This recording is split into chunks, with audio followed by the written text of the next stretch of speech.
Bismillahirrahmanirrahim. Assalamualaikum warahmatullahi wabarakatuh. Teman-teman, bertemu lagi di sini bersama Pak Fikri dalam konten Sirah Ramadan. Nah, teman-teman, seperti janji kemarin, Pak Fikri akan ditemani oleh orang yang spesial. Siapakah itu? Mari kita sapa langsung beliau.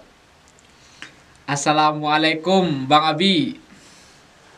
Waalaikumsalam warahmatullahi wabarakatuh, Pak Fikri dan teman-teman. Bang Abi lagi di mana ini, Bang? Alhamdulillah sekarang Bang Abi lagi di Madinah. Teman-teman, selain orang yang spesial juga, Bang Abi juga berada di tempat yang spesial ya teman-teman. Nah, Bang Abi, kemarin kami sudah menceritakan tentang bagaimana hijrahnya Nabi Muhammad Shallallahu Alaihi Wasallam. Nah, kami di sini ingin tahu Bang Abi, bagaimana sih sambutannya penduduk Madinah ketika Nabi Muhammad sampai di Madinah? Nah, Masya Allah ya teman-teman, kemarin sudah mendapatkan cerita tentang bagaimana hijrahnya Rasulullah dari Mekah ke kota Madinah. Ya, yang mana Rasulullah itu memang dari kecil tumbuhnya dan juga besarnya juga di kota Mekah. Nah, ketika Rasulullah SAW hijrah ke kota Madinah, perlu teman-teman ketahui dulu bahwa saya memang sudah ada beberapa sahabat Nabi yang dari Mekah seperti Mus'ab bin Umair, kemudian ada Umar bin Khattab, ya. Mereka memang sudah lebih dahulu hijrah ke kota Madinah. Nah, tetapi teman-teman, orang-orang Madinah tersebut, ya, yang mana mereka sudah beriman kepada Nabi sebagiannya, ya, karena nggak semua orang Madinah memeluk agama Islam pada saat itu, Pak Fikri. Oh iya, Bang Abi. Ada yang masih Yahudi, ada juga orang yang masih musyrikin, belum beriman kepada Allah dan Rasulnya. Mereka pada intinya adalah belum pernah melihat mana sih yang namanya Nabi Muhammad ini, ya, mana sih yang namanya Rasulullah SAW ini. Ya. Kalau orang-orang, ya, kalau teman-teman aja nih, teman-teman misalkan dengar ada idolanya mau datang, ya, atau ada siapa misalkan yang mau datang nih, ditunggu-tunggu nih, ya, lihat artis lah, taruh artis di TV misalkan, ya, pasti pada nungguin kan, pada nungguin, kepo pasti. Nah, begitu juga teman-teman, orang-orang di Madinah yang mereka belum sama sekali pernah melihat Rasulullah SAW. Sebagaimana dikisahkan di dalam Sahih Bukhari, dikisahkan juga oleh Urwah bin Zubair, bahwasanya orang-orang Madinah pada saat itu, setiap pagi hari mereka keluar dari rumah, ya, nunggu di perbatasan, ya, di perbatasan kota Madinah, nunggu kira-kira ada yang datang nggak ya. Karena mereka dengar, ya, mereka hanya mendengar kabar bahwasanya Rasul telah keluar dari kota Mekah menuju Madinah. Waktu itu belum ada telepon, belum ada alat komunikasi yang canggih misalkan. Ya, sudah sampai mana nih? Belum ada. Yang ada adalah dari berita dari mulut ke mulut saja. Orang-orang yang berpapasan, ya, di jalan misalkan ada berpapasan dengan orang, kemudian mengabarkan di Madinah. Hanya seperti itu saja. Ya, intinya adalah mereka orang-orang Madinah yang pada saat itu, terutama adalah kaum muslimin yang ada di Madinah, menunggu dengan penuh penasaran. Setiap pagi mereka tunggu sampai nanti matahari, ya, sudah menyengat, ya, mereka akhirnya balik ke rumah. Karena matahari kalau sudah menyengat di kota Madinah nih bisa sampai 50 derajat Celcius. Ya, seperti itu. Mereka nunggu sampai suatu ketika, ya, orang Yahudi tiba-tiba, ya, ada orang Yahudi yang pada saat itu sedang, ada sebagian riwayat menyebutkan orang Yahudi ini adalah ada di atas pohon, ada juga menyebutkan lagi di atas benteng. Mereka orang Yahudi ini melihat bahwasanya ada kayak bayang-bayangan, ya, ada kayak bayang-bayangan memakai pakaian serba putih, ya, serba putih dari kejauhan, kadang hilang, kadang muncul, ya, karena di padang pasir. Kemudian dia berteriak orang Yahudi ini, wahai orang-orang Arab, itu yang kalian tunggu, orang yang kalian tunggu telah datang. Wahai orang-orang Arab, itu Nabi yang kalian tunggu telah datang. Kemudian ketika orang Yahudi tersebut berteriak, maka apa?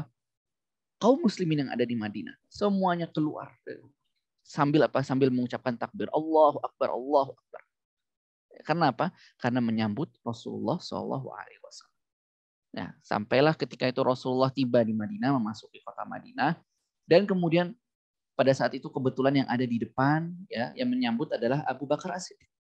Abu Bakar As-Siddiq dan Rasulullah duduk, ya, duduk di sampingnya Abu Bakar As-Siddiq. Maka orang-orang pun pada menyapa Abu Bakar. Karena apa? Karena mengira bahwasanya Abu Bakar ini adalah Rasulullah SAW. Mereka belum pernah ketemu sama Nabi, belum pernah lihat mukanya. Ya. Sampai nanti akhirnya Abu Bakar menyelendangi atau memayungi Rasulullah dengan selendangnya. Kemudian orang-orang pun tahu bahwa saya yang mana Rasulullah Shallallahu Alaihi Wasallam. Begitu. Antusias Jadi sekali ya orang-orang Madinah. ya, jadi Nabi itu pakainya biasa aja gitu Bang ya, sampai nggak dikenali seperti itu. Betul, pakaian Nabi biasa saja, sama dengan sahabat-sahabatnya. Ya, jangan dikira Nabi pakai mahkota atau pakai apa lagi, Pakai pakai ya kayak jubah. pakaian raja. Nah, enggak, sama pakaian, sama seperti sahabat-sahabat. Jadi Bang Abi, Nabi sudah sampai di Madinah, sudah disambut oleh penduduk Madinah. Terus apa yang pertama dilakukan Nabi, Bang, ketika sampai di Madinah ini? Taib barakallahu fik. Ketika Nabi telah sampai di Madinah, hal yang pertama kali dilakukan Nabi adalah Rasulullah SAW membangun masjid. Sallallahu alaihi wasallam. Di dalam Al-Quran disebutkan la masjidun ussisa 'alat taqwa. Ya, bahwasanya masjid yang pertama kali dibangun di atas ketakwaan. Para ulama tafsir menyebutkan masjid pertama yang dibangun adalah Masjid Quba. Masjid pertama yang dibangun adalah Masjid Quba.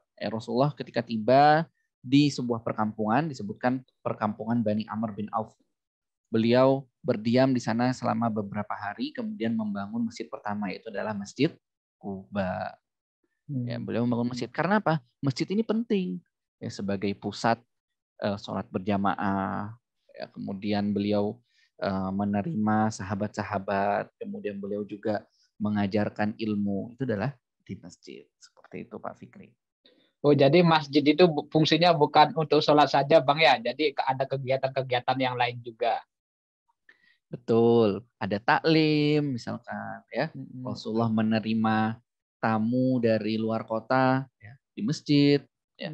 Rasulullah juga biasanya mengumumkan pengumuman kalau misalkan ada peristiwa penting, itu adalah dari masjid. Ya. Banyak sekali fungsi masjid. Banyak sekali fungsi masjid. Oh, iya Bang Abi.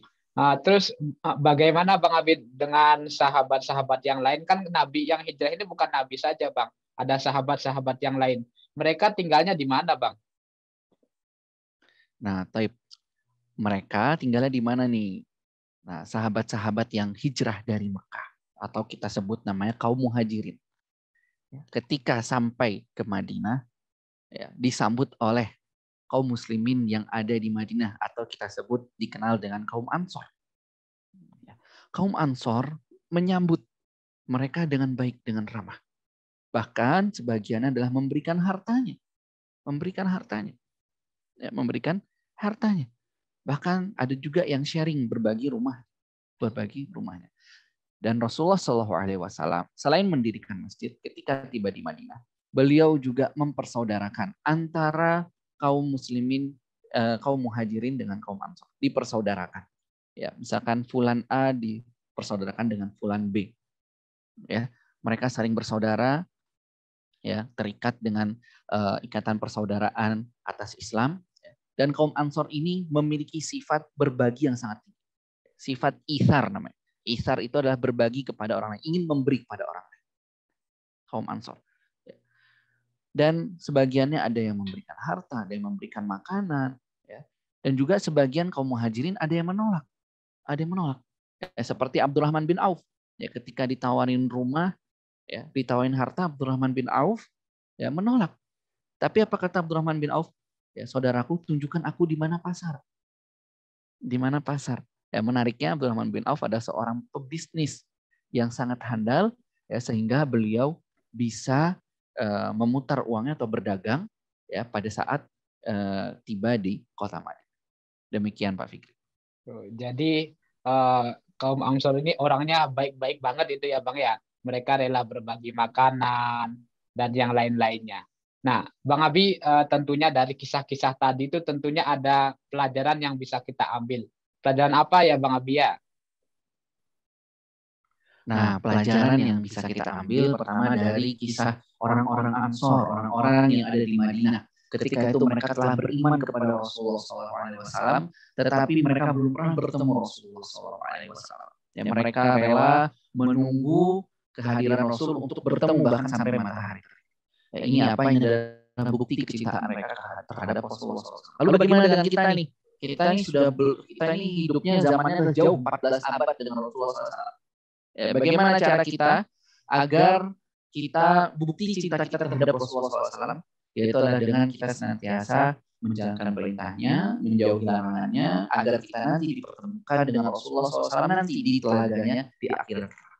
Nah, kemudian pelajaran berikutnya adalah teman-teman harus rajin memakmurkan masjid, ya, sholat berjamaahnya di masjid, kemudian hadir kajian di masjid. Ya, karena yang namanya masjid, apalagi bagi laki-laki, adalah sholat dianjurkan di masjid. Ya, bukan hanya sekedar pahala sholat berjamaah saja yang didapatkan, tetapi kita juga bisa bersilaturahmi dengan teman. Terakhir adalah tentang persaudaraan, sebagaimana kaum Ansor yang hidupnya adalah berbagi, rela berbagi. Kalau Anda cinta terhadap saudara Anda, ya, maka ganjaran adalah sangat besar. Akan banyak teman yang suka kepada Anda, ya, akan banyak teman yang menyukai kita karena kita suka berbagi, sebagaimana kaum Ansor berbagi kepada kaum Muhajirin. Taib, mungkin segitu aja pelajaran yang bisa kita ambil, Pak. Ya, jazakallahu khairan Bang Abi. Nah, teman-teman, itu dia sirah untuk hari ini. Jangan lupa minggu depan kita bertemu lagi ya di cerita yang berbeda. Assalamualaikum warahmatullahi wabarakatuh.